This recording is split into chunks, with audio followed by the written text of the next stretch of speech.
Guys, welcome to my channel ज्ञान की गरीबी। आज हम बात करने वाले हैं पैथोफिजियोलॉजी में सेकंड यूनिट में जो कार्डियोवास्कुलर सिस्टम के अंदर डिजीजेस पढ़ रहे थे, उसमें आज हम बात करने वाले हैं इस्केमिक हार्ट डिजीज की। उसके अंदर हम आज एंजाइना पेक्टोरिस के बारे में बात करेंगे। इससे पहले इसके जो नोट्स है वो हमने नीचे डिस्क्रिप्शन बॉक्स में इसका लिंक दे दिया है, तो आप वहां से जो है डाउनलोड कर सकते हैं। एंड आपने अभी तक हमारे चैनल को सब्सक्राइब नहीं किया है तो please subscribe to the channel and hit the bell icon so आपको हमारे चैनल की नोटिफिकेशंस मिलते रहें। तो चलिए स्टार्ट करते हैं। तो सबसे पहले हम इस्केमिक हार्ट डिजीज का थोड़ा सा इंट्रोडक्शन पढ़ेंगे और उसी के अंदर हम डिजीजेस पढ़ने वाले हैं। एक तो हम पढ़ेंगे एंजाइना पेक्टोरिस, दूसरी हम पढ़ेंगे मायोकार्डियल इस्केमिया और तीसरी एथेरोस्क्लेरोसिस और आर्टेरियोस्क्लेरोसिस। तो आज हम इस वीडियो में एंजाइना पेक्टोरिस के बारे में बात करेंगे। उससे पहले जो इस्केमिक हार्ट डिजीज होती है, ये एक ऐसी कंडीशन होती है जिसके अंदर जो ब्लड होता है, ब्लड और ऑक्सीजन की जो सप्लाई होती है, हार्ट के जो मसल्स होती है उनके अंदर जो है इनसफिशिएंट होती है। मतलब जो हार्ट की मसल्स होती है उनके अंदर सप्लाई नहीं हो पाती है ब्लड और ऑक्सीजन की सफिशिएंट मात्रा में। तो ये जो है वो तब होता है जब इम्बैलेंस हो जाता है ऑक्सीजन सप्लाई और डिमांड के बीच में। कितनी हार्ट की मसल्स जो है वो डिमांड कर रही होती है और कितनी सप्लाई होती है, तो इनके बीच में जब इम्बैलेंस हो जाता है तब ये कंडीशन जो है देखने को मिलती है। इसके बाद में है कि जो 90% से ज्यादा जो केसेस होते हैं उनमें जो मायोकार्डियल इस्केमिया का जो कॉज होता है, जो इसकी वजह होती है, वो ये होती है कोरोनरी ब्लड फ्लो। अब जो कोरोनरी जो आर्टरीज होती है उनके अंदर जो ब्लड फ्लो है वही जो है सबसे बड़ी कॉज होता है, जिसके अंदर कई बार रुकावटें आ जाती है। जैसे ब्लड वेसल्स जो होती है वो कई बार ज्यादा कॉन्ट्रैक्शन हो जाती है जिसकी वजह से नैरो हो जाते हैं ब्लड वेसल्स, तो उसमें ब्लड फ्लो में जो है दिक्कत आ जाती है। या फिर कुछ कोलेस्ट्रॉल वगैरह जो है उनकी वॉल्स पे रुकावट जो है वो पैदा करते हैं ब्लड फ्लो के अंदर। इसके बाद में है कि इसलिए जो इस्केमिक हार्ट डिजीज है इसे हम कोरोनरी आर्टरी डिजीज या फिर कोरोनरी हार्ट डिजीज के नाम से भी जो है वो जानते हैं। इसके बाद में एक है चार्ट, इसमें है सप्लाई वर्सेस डिमांड, कि जैसे एंजाइना जो है वो किस वजह से हो जाता है नॉर्मली। तो इसमें जो है दो वजह होती है ज्यादातर। एक तो है वैसोस्पैज्म, फिक्स्ड स्टेनोसिस, थ्रोम्बोसिस। अब इसमें जो वैसोस्पैज्म और स्टेनोसिस है, इसका ये मतलब होता है कि जो आर्टरीज होती है वो कई बार बहुत नैरो हो जाती है, छोटी हो जाती है, क्योंकि जो ब्लड वेसल्स होती है वो ज्यादा कॉन्ट्रैक्शन हो जाता है उनके अंदर, तो जिस वजह से आर्टरीज नैरो हो जाती है, तो उसे टर्म दिया गया है वैसोस्पैज्म और स्टेनोसिस। और दूसरा थ्रोम्बोसिस है, जिसके अंदर कोएगुलेशन हो जाता है, क्लॉटिंग हो जाती है ब्लड की, तो जिसकी वजह से जो कोरोनरी ब्लड फ्लो है वो कम हो जाता है, डिक्रीज हो जाता है, और जो पेशेंट होता है उसे एंजाइना, चेस्ट पेन की जो है दिक्कत आ जाती है। और दूसरा ये है कि हार्ट रेट जब इंक्रीज हो जाती है और कॉन्ट्रैक्टिलिटी ज्यादा बढ़ जाती है, आफ्टर लोड और प्री लोड बढ़ जाता है, तो इसकी वजह से जो ऑक्सीजन का कंजम्पशन है वो बढ़ जाता है। जैसे कोई ज्यादा भागता है, ज्यादा कोई एक्सरसाइज वर्कआउट करता है, तो उसके अंदर हार्ट रेट जो है वो इंक्रीज हो जाती है, तो जिसकी वजह से ऑक्सीजन का जो कंजम्पशन है वो बढ़ जाता है। तो इसकी वजह से भी जो है कई बार एंजाइना हो जाता है, चेस्ट पेन हो जाता है। सो गाइस, अब हम एंजाइना पेक्टोरिस की बात करेंगे। इसके अंदर हम इसकी इटियोलॉजी, इसके कॉजेस और साइंस और सिम्टम्स, इसके टाइप्स और इसके पैथोजेनेसिस और कैसे इसको ट्रीट करते हैं, तो ये सब जो है हम आज पढ़ने वाले हैं। तो सबसे पहले एंजाइना पेक्टोरिस जो है वो जनरली चेस्ट पेन होता है। उसके अंदर जो पेशेंट होता है एंजाइना का, उसको चेस्ट पेन होता है या फिर डिस्कम्फर्ट फील होता है, और ये तब होता है जब जो हमारी हार्ट की मसल्स होती है उनको प्रॉपर ब्लड सप्लाई जो है नहीं हो पाती है, जिसकी वजह से चेस्ट पेन होता है। उसके बाद में कि जो एंजाइना पेक्टोरिस है, इसमें ये जो है इसके अंदर चेस्ट पेन होता है क्योंकि जो मायोकार्डियल इस्केमिया है ये जो है वो इसका रिजल्ट होता है। जो मायोकार्डियल इस्केमिया है उसकी वजह से एंजाइना हो जाता है। तो ये जनरली टर्म का मतलब है इनएडिक्वेट जो ब्लड सप्लाई होती है हार्ट की मसल्स को। उसके बाद में इसकी हम इटियोलॉजी, इसके कॉजेस की बात करें तो इसमें फर्स्ट कॉज है टबैको यूज।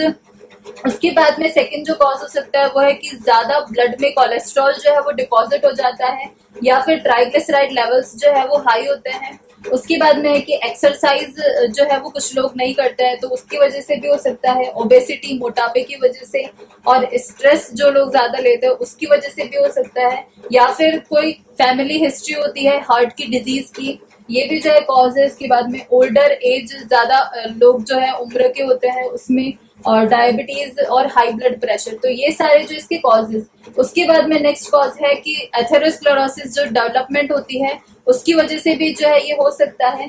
इसके अंदर जो कोरोनरी आर्टरी डिजीज होती है ये तब शुरू होती है जब जो हमारी हार्ट कोरोनरी आर्टरी होती है उसकी इनर लेयर जो है वो जब डैमेज या इंजर होती है, उस टाइम पे जो है उसकी वजह से कोरोनरी आर्टरी डिजीज शुरू होती है।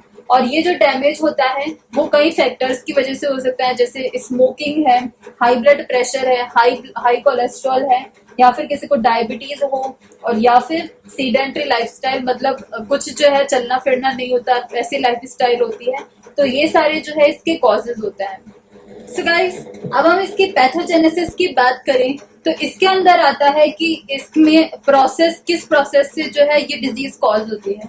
तो सबसे पहले किसी भी वजह से जो हमारी बॉडी की ऑक्सीजन डिमांड है वो बढ़ जाती है, तो उसकी वजह से जो हार्ट है उसको ज्यादा ब्लड सप्लाई की जो है वो जरूरत होती है, ज्यादा उसको ब्लड चाहिए होता है। उसके बाद में जो कोरोनरी आर्टरी होती है उसकी वजह से डायलेट हो जाती है और ज्यादा ब्लड जो है वो हार्ट को सप्लाई करने लगती है। लेकिन किन्हीं कारणों की वजह से जो ब्लड है, ब्लड की जो सप्लाई है वो डिफेक्ट हो जाती है, मतलब सही से बाद में सप्लाई नहीं हो पाती है। तो हार्ट जो है उसमें तो ब्लड की जो है डिमांड बढ़ती जाती है क्योंकि उसको सही से सप्लाई जो है वो नहीं हो पाती है ब्लड की। तो उसके बाद में जो ऑक्सीजन लेवल है वो भी हार्ट में जो है कम होने लगता है और इस्केमिया की जो कंडीशन है वो डेवलप होने लगती है, जिसकी वजह से जो एंजाइना पेक्टोरिस है, मतलब एंजाइना मतलब पेन और पेक्टोरिस मतलब चेस्ट मसल्स, तो जो हमारी चेस्ट मसल्स है उनके अंदर पेन होना जो है वो स्टार्ट हो जाता है।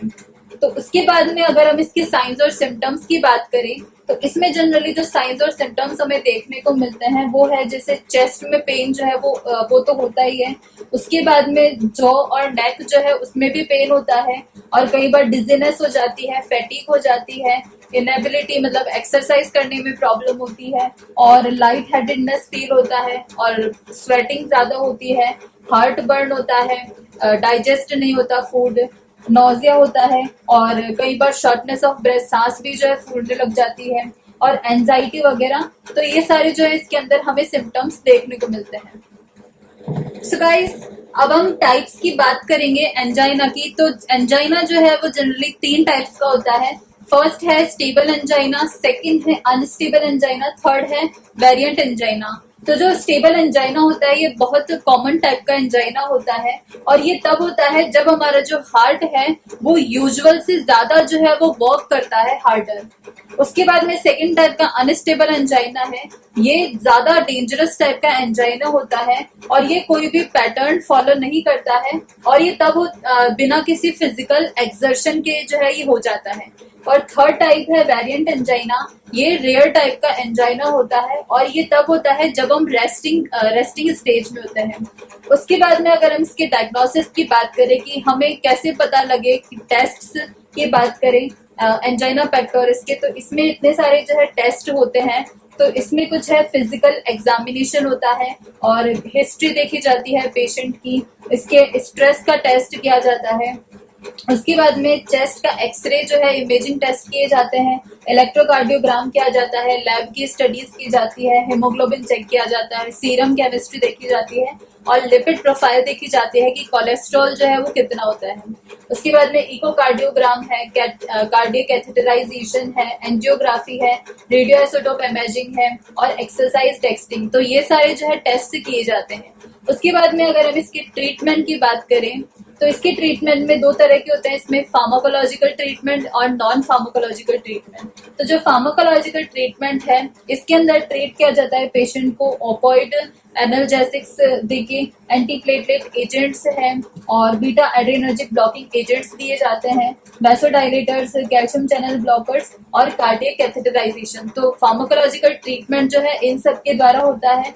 नॉन फार्माकोलॉजिकल में देखें तो जनरली इसमें न्यूट्रिशनल मैनेजमेंट के लिए बोला जाता है, रिहेबिलिटेशन के लिए बोला जाता है। और स्मोकिंग अगर कोई करता है पर्सन तो उसको रिड्यूस करने के लिए जो है बताया जाता है। और कोलेस्ट्रॉल फैट्स वगैरह जो है उसको कम लेने के लिए बोला जाता है। और अगर किसी के हाई ब्लड प्रेशर की प्रॉब्लम होती है तो उसको कंट्रोल करने के लिए बोला जाता है। और साइको सोशल मैनेजमेंट और डायबिटीज अगर किसी को होती है तो उसको भी मैनेज करने के लिए बोला जाता है। और जिसका वेट जो है वो ज्यादा होता है तो उसके लिए भी जो है मैनेजमेंट देते हैं। तो गाइज ये था इसका ट्रीटमेंट, और ये था एंजाइना पेक्टोरिस की पैथोफिजियोलॉजी। और इसके जो नोट्स है वो हमने नीचे डिस्क्रिप्शन बॉक्स में इसका लिंक दे दिया है, तो आप वहां से जो है डाउनलोड कर सकते हैं। And thanks for watching this video. And if you like this video, please hit the like button and subscribe my channel Gyan Ki Garibi and hit the bell icon to get notifications for my new videos.